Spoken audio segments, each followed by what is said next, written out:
Thomas Aquinas finished speaking, Beatrice began to speak.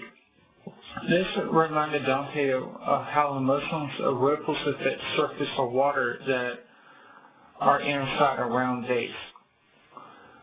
She asked Dante, if the light wherewith blossoms your substance shall remain with you eternally the same that it is now, and if it do remain, say in what manner, after ye are again made visible, it can injure not your sight. Canto 14, 13 through 18. The 24 souls approved of her request and sang more joyfully. The great Florentine poet knew that there were people who complained about dying in order to get into heaven. His experience in which he witnessed the refreshment of the eternal rain, Canto 14:27. Dante believed that no one would complain if they knew what was in store for them by the grace of the Holy Trinity. The gloriously enchanted thrice, one time for each of the individuals of the Holy.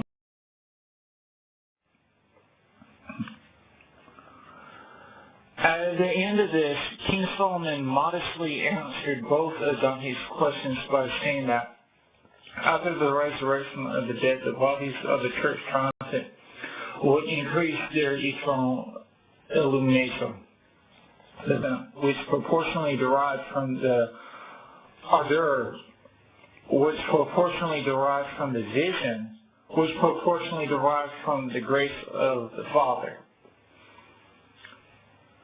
The light of the Father would be freely poured out upon humanity and become intent to be permitted to clearly see in the radiant divine light and love.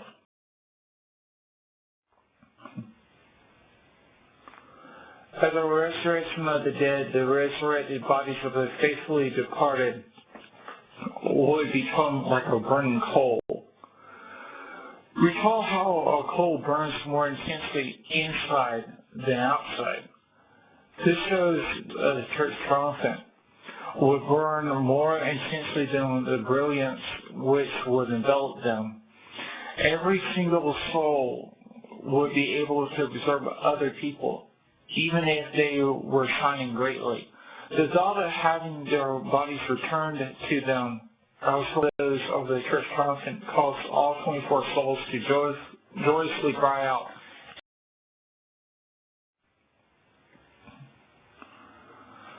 Suddenly, another group of souls joined these 24 souls.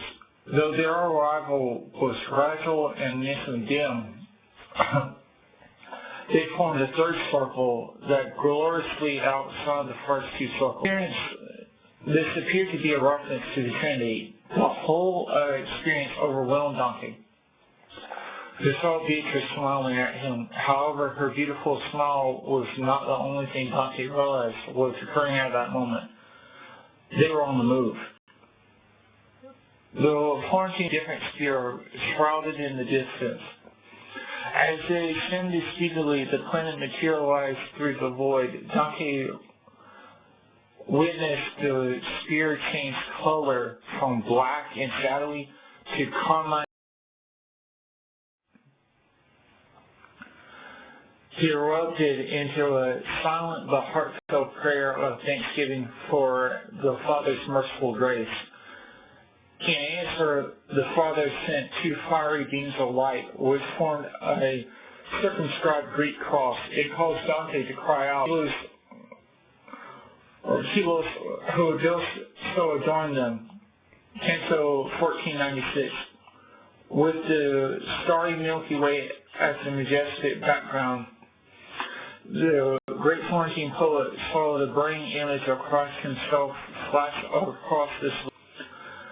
Dante admitted that he could not accurately describe what he saw. Across his arms flew multiple lights, which would flare when their paths would intersect. The swirling lights reminded Dante of how dust would move in the sunlight beam. It was from these lights that Dante heard an unknown hymn. Though he did not recognize in him the great Florentine poet could only distinguish the words arise and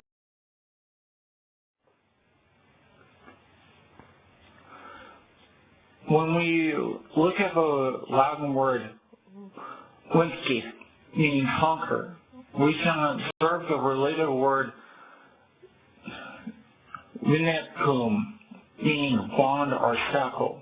The church bound or shackled to Christ, who conquered death. By extension, as Christ overcame death, the church militant will conquer death through them being spiritually tethered to Christ. Upon hearing this hymn, Dante was overcome by a spiritual ecstasy of an experience previously. In the ecstasy and also wonder of the vision, Dante became fully aware that he had forgotten about Beatrice being with him. Remembering her, though, the joy he had for